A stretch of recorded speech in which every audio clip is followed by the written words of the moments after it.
Assalamu alaikum dear students. In this session we will talk about integrated management of neonatal and childhood illness. Before we move ahead, let's go through a case. Parveena brings her 2-year-old child Ahmed to Government Pediatric Hospital in Srinagar. She enters the hospital in panic, having rushed from her home barefooted. She tells that the child was passing loose stools for last 2 days and continues to say how the child became unconscious after multiple bouts of vomiting and diarrhea.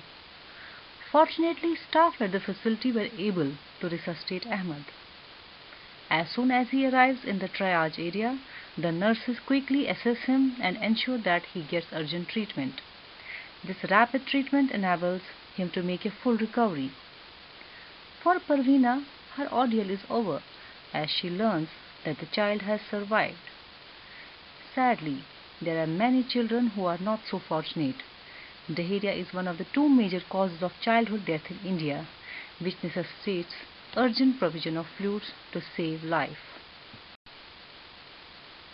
So by the end of this session, the students shall be able to understand IMCI and IMNCI, the importance of IMNCI.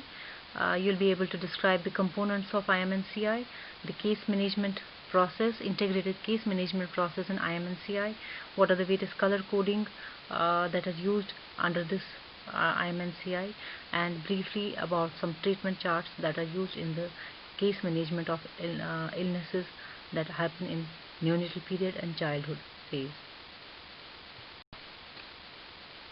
So let us begin.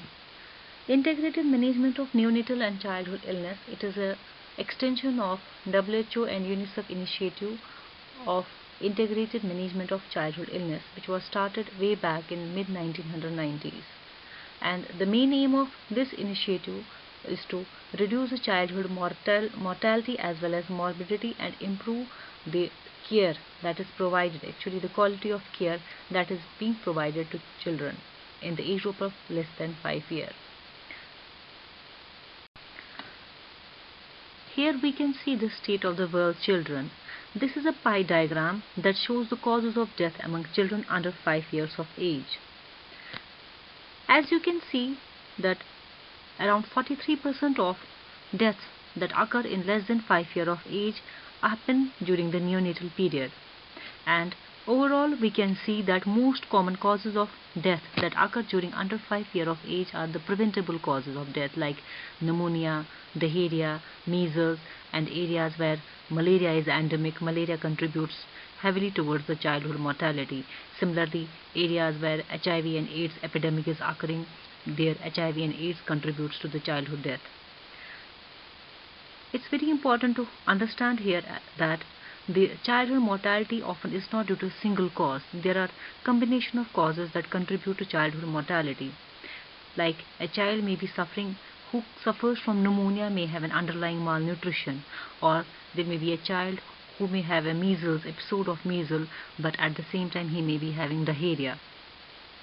And overall, it has been seen that 45% of global under 5 deaths have an underlying nutrition as a cause of the death. In addition to these causes, there are other factors that also contribute to childhood mortality, like we have poor access to health care. Then we have lack of parental education, especially mother's education is very important when it comes to the child care. Then there may be other factors, environmental factors like poor sanitation, lack of access to clean and safe drinking water, and poor disposal of waste. They also contribute towards the childhood illnesses. So this concept was used by WHO and UNICEF, and they jointly came up with this integrated approach wherein the multiple symptoms or multiple diseases of the childhood age were addressed simultaneously and are being addressed through this approach of integrated management of childhood illness. And as I said earlier, that India introduced the neonatal component to this program, that is and the name was changed to Integrated Management of Neonatal and Childhood Illness, because it was seen that in India the neonatal deaths Again, they contribute greatly towards the death that occur in less than 1 year of age. It has been seen around 60% of deaths that happen during first year of life occur during the early neonatal period, that is during first 7 days of the life. That's why 0 to 7 day of age was introduced in this integrated management of neonatal and childhood illnesses. So by making use of IMNCI approach, a comprehensive care can be given to a child who suffers from any illness. We know every day many caregivers they attend healthcare facility with their sick child to receive the care. But we know that in our health facilities at the primary level we don't have an expertise or an expert pediatrician who will take care of the childhood illnesses. We lack the expert manpower, there is inadequate infrastructure, there is inadequate laboratory. So often the healthcare provider has to make use of history and examination to come to the diagnosis and to refer a child in case he or she feels that the child is having some serious illness. But as I said that our healthcare facilities, especially at the primary health facility, they are not manned by an expert healthcare provider, and often we know at the sub-center level we have a female health worker.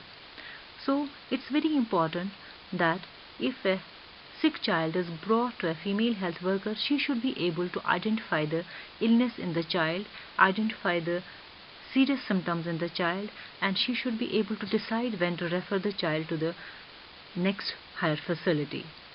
So by making use of IMNCI approach, it enables a healthcare provider to recognize the serious condition in a child and also to make an early decision in the referral, and it also enhances or speeds up the urgent treatment and treatment seeking practices, and it involves parents in effective care of the baby at home, and also different diseases can be prevented by making use of active immunization, improved nutrition and exclusive breastfeeding practices, which are the part of this IMNCI approach.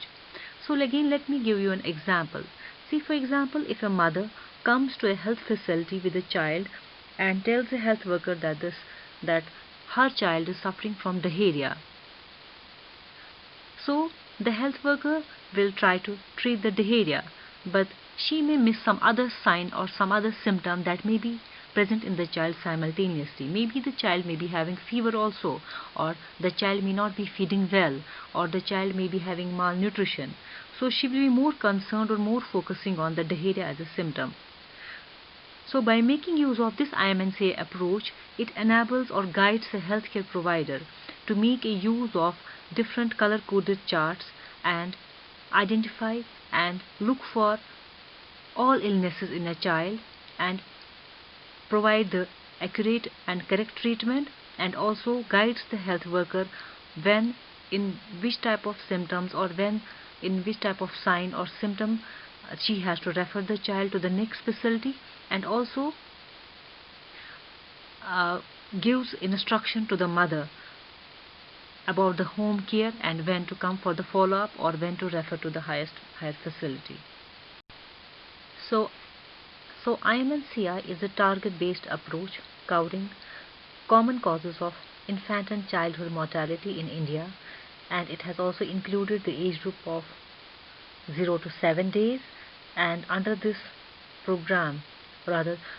approach, skill-based training is being provided to healthcare personnel, which includes medical officers at the primary health facility level and also the frontline health workers like Anganwadi workers and female multipurpose health worker or even male multipurpose health worker. Worldwide, under IMCI approach, thousands of healthcare providers are being or have been trained in order to promote the childhood health and improve the quality of care that is being provided to children. Even though most of the illnesses are being covered under IMNCI approach, but there are many illnesses or many childhood conditions that are not covered under IMNCI, like it does not focus on childhood injuries. It does not focus on childhood accidents. But the most common causes of mortality and morbidity in this age group are covered under IMNCI. There are three components of IMNCI. Number one is the skill of healthcare workers that can be enhanced by training. Number second is the health system, overall improvement of the health system, which in turn will help in the overall improvement of the infant and child health, and then improvement in the community and the family practices. We'll discuss these three in next coming slides.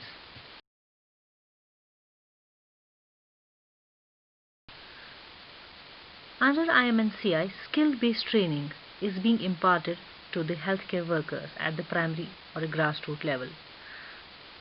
So at the primary health facility, medical officer who sees a sick child is being provided necessary skill that will enable him or her to identify the danger signs and common childhood illnesses, and also helps them in providing better care and better management of such children. Then it also includes the provision of skill-based training to frontline health workers like Ashas and Anganwadi workers, because they are the ones who actually look after the or provide care of the sick child at the primary level.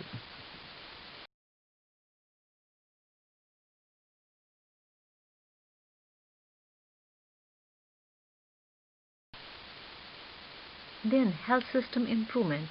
This is to be ensured by making available healthcare workers or healthcare providers at all levels, again to improve the child health, then ensuring that the essential drugs are being made available, improving the referral to the nearest facility or pre-identification of the referral facility.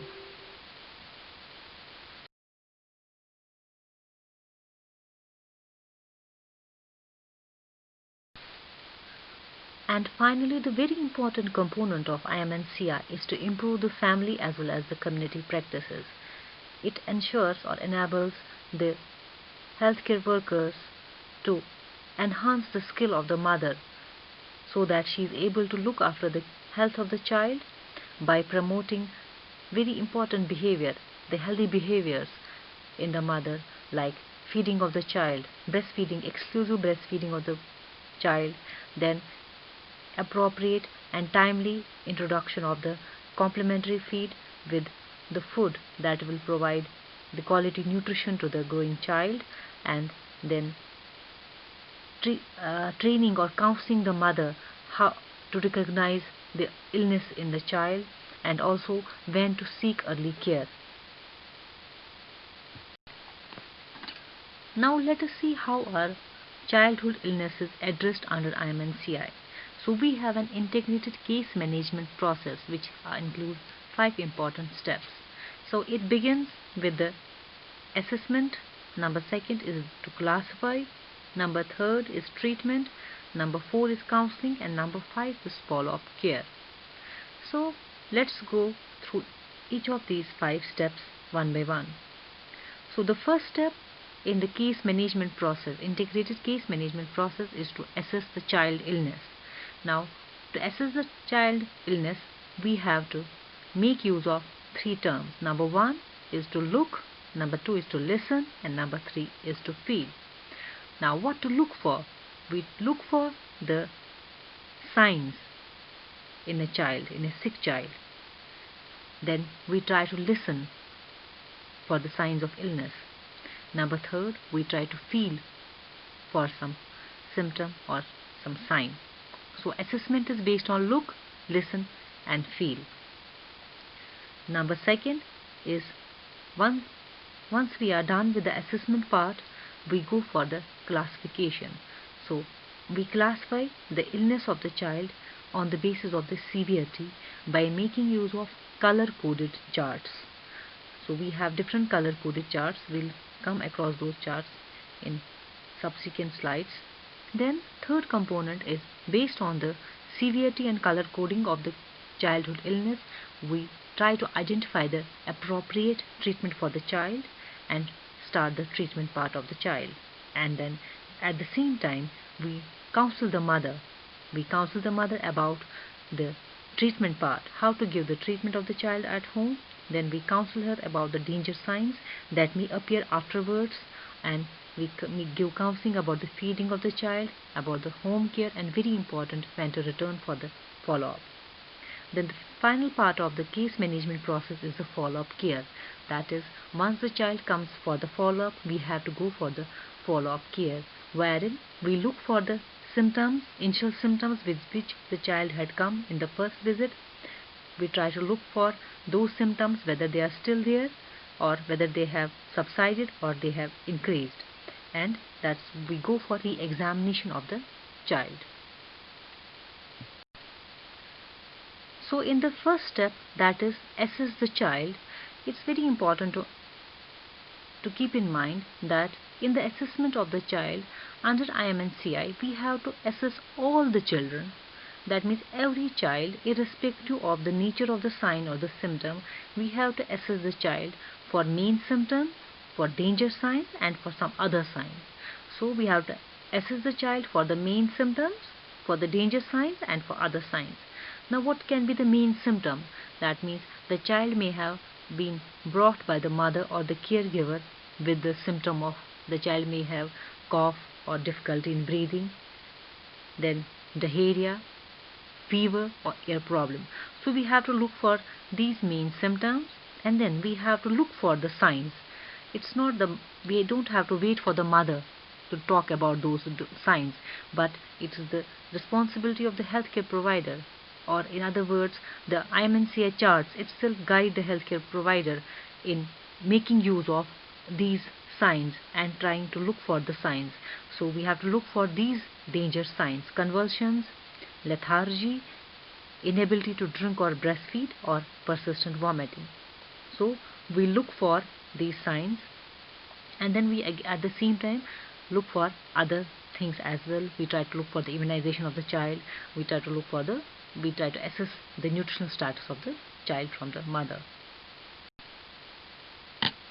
So based on the symptoms and signs of the child, we classify the child in 3 color-coded groups: pink, yellow, and green. So we have 3 color codes under which we classify the child's illness. So pink means child has serious illness and needs immediate referral. Then we have second color code, that is yellow, wherein the child is to be managed at the facility level on OPD basis, and 3 is the green color code, which means the child can be managed at home by making use of mother's counseling skills, by teaching mother about the home care. So if the child has any of the danger signs, it means the child needs urgent referral. So the mother, the healthcare provider has to make use of the particular color coded chart, that is the pink chart. But it's very important, under the urgent referral chart, we have to go for the pre-referral treatment. That means we have to start the treatment at the facility itself and then refer the child to the emergency triage diagnosis and treatment facility, and continue to monitor the child at the facility, and at the same time counsel the mother about the care of the child and counsel her about the follow-up care. And in pre-referral treatment, education of mother is very important. The person who is accompanying the child, how to continue to provide care during the transportation of the child. Yellow code denotes outpatient treatment. Such child can be managed at the hospital facility on outpatient basis. So based on the nature of the illness, the child is treated and provided oral drugs, and then mother is at the same time counseled about the treatment part, about the feeding part, about home care, about fluid and other things. And then mother is at the same time counseled for the follow-up care. And again, in this counseling, we have to talk to mother about the signs and symptoms which are indicative of serious illness. If the child develops any of the signs and symptoms which are suggestive of serious illness, mother is to be made aware of that, so that she immediately comes back to the health facility without waiting for the actual follow-up time period. Then coming to the green color code, So this signifies that the child has no illness and can be easily managed at home. So say for example a child has a running nose without any fever. So the mother can be taught about the home care by keeping baby warm, giving warm fluids, educate diet. If the child is feeding, continue to breastfeed the child, but at the same time look for the signs and symptoms which may worsen or which may be indicative of serious illness. And then again we have to advise the mother on the follow-up care and when to return to the facility for follow-up.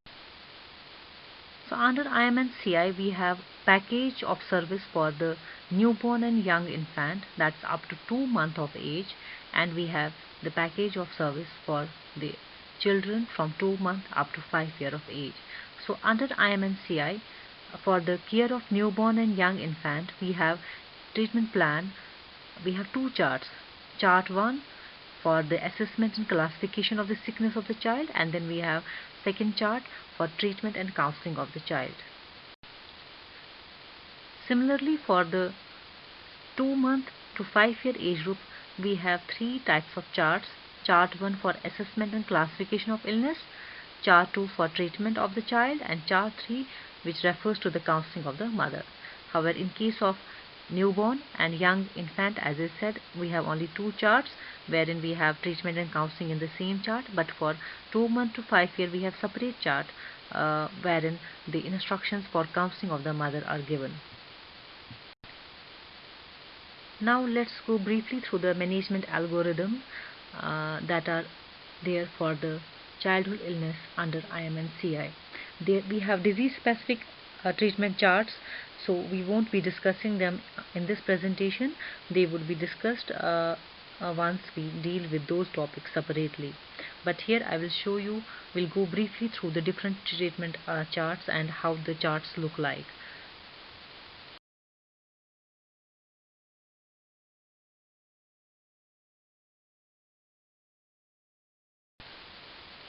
This is the IMNCI process for children less than 2 months of age. We call them young infant. So the integrated case management process. So a sick child is brought to the outpatient health facility. We look for the possible signs of infection. We assess the symptom, check for the feeding problem, malnutrition, immunization status, check for some other problem. Then we classify the condition and identify the treatment plan. Pink category, that means the child needs urgent referral, but at the same time we have to go for pre-referral treatment, as I said earlier, give parental advice and then refer the child.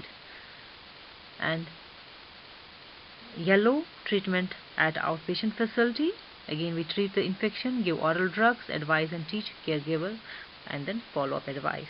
Then green reflects home management, where caregiver is counseled how to give oral drugs, how to treat the infection, continue feeding, keep the baby warm, and when to return for the follow-up.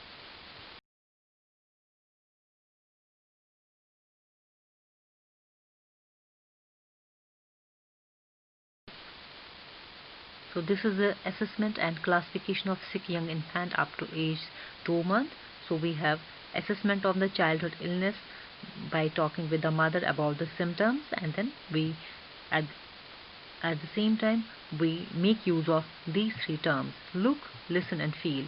So we look for certain signs and danger signs and symptoms in the child, and we listen for the warning signs or warning signs of illness, and then at the same time we try to feel for those signs and symptoms. Then we classify the child on the basis of color coded charts, and which help us or guide us in identification of the treatment and begin the treatment of the child at the facility. And even if the child is being referred, we go for the pre-referral treatment, and then we proceed for the different symptoms like diarrhea, charts for diarrhea, chart for feeding problem or malnutrition, about immunization and any other problem in the child. In the same way, we have the case management for the children 2 months to 5 years of age. So we again begin with the same approach: assess the child health or illness, we look, listen and feel, and then we go for the danger signs and symptoms of the child.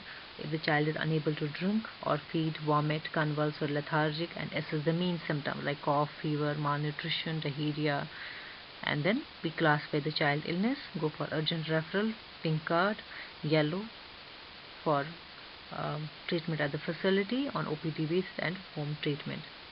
So if we look carefully in all these three color coded charts, we have the advice to the caregiver, that is the counseling of the healthcare provider. That's a very important component of IMNCI approach.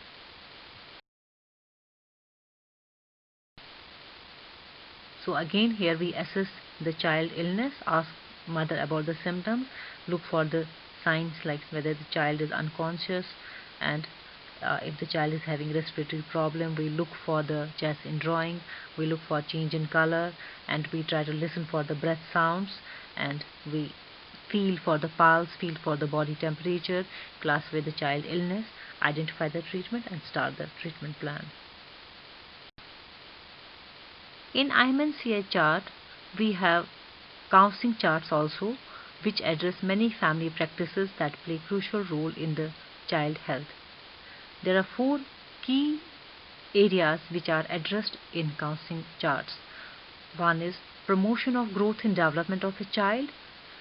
So we have information for the mother or instructions for the healthcare provider, which she has to talk to the mother, like she has to talk about the promotion of growth and development of the child through giving education about the exclusive breastfeeding of child for 6 months, and ensuring that the child had vitamin A at appropriate time, ensuring that the child is having iron supplementation or even zinc supplementation, and at the same time talking to the mother about the different areas of overall childhood development like mental, social development of the child.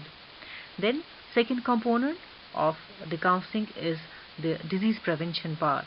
So we have the information about the immunization, then clean drinking water, sanitation, then appropriate care at home, providing fluid, electrolytes, and good food to the child, and when to seek the care for the child once the child is sick.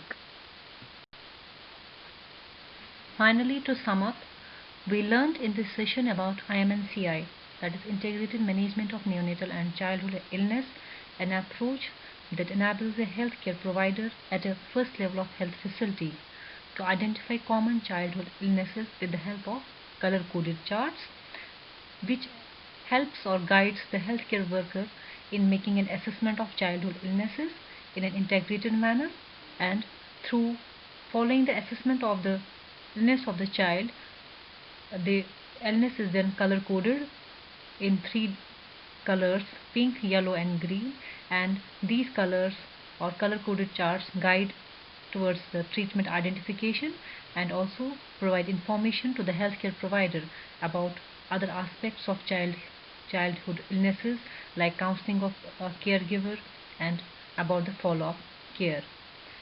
So the basis of IMNCI, which lies in the fact that there are many challenges that are faced by the healthcare provider at a primary level, because we don't have an expert staff which will deal with the childhood illnesses, and then there is lack of educated manpower, then equipments and supplies.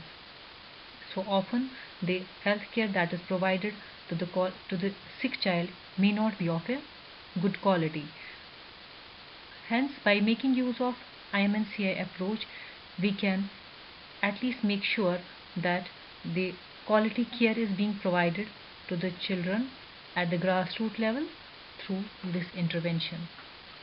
So thank you very much. I hope I have been able to make you people understand about the concept of IMNCI, different components of IMNCI, integrated case management process, the color coding of IMNCI, and also about the treatment charts. Thank you very much.